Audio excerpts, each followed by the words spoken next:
Hello friends, welcome to our channel. இன்றைக்கி நம்ம என்ன பார்க்க போகிறோம் அப்படின்னா, தொடர் இருமலை போக்கும் எளிமையான பாட்டி வைத்திய முறைகளை தான் பார்க்க போகிறோம். வாங்க வீடியோக்குள்ளே போகலாம். தொடர்ந்து வரும் இருமலை கட்டுப்படுத்த தூதுவளை சித்தரத்தை கஷாயம் உறுதுணையாக இருக்கும். இதை தயாரிக்க தேவையான பொருட்கள்: தூதுவளை கீரை 1 கைப்பிடி, சித்தரத்தை 1 துண்டு, உலர்ந்த திராட்சை 10, அரை எலுமிச்சை பழம் அரை பழத்தை எடுத்துக்கொள்ள வேண்டும். முதலில் தூதுவளை கீரையை ஆய்ந்து சுத்தப்படுத்தி கொள்ளவும்.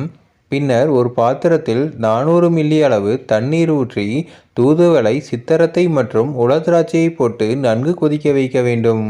நன்கு கொதிக்க வைத்து 150 மில்லி அளவாக சுண்ட வைத்து இறக்கி வடிகட்டி அதில் பாதி எலுமிச்சம்பழம் பழச்சாற்றை கலந்து நன்கு கலக்கி குடிக்க வேண்டும். இந்த கஷாயம் இருமலில் பாதிக்கப்பட்டவர்களுக்கு உடனே நிறுத்த உதவுகிறது.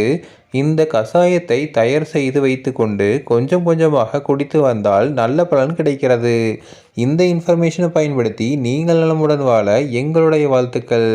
இதே மாதிரி இன்ஃபர்மேஷன்ஸ் உங்களுக்கு தொடர்ந்து வேணும் அப்படின்னா எங்கள் சேனலை சப்ஸ்கிரைப் பண்ணுங்கள். தேங்க்யூ.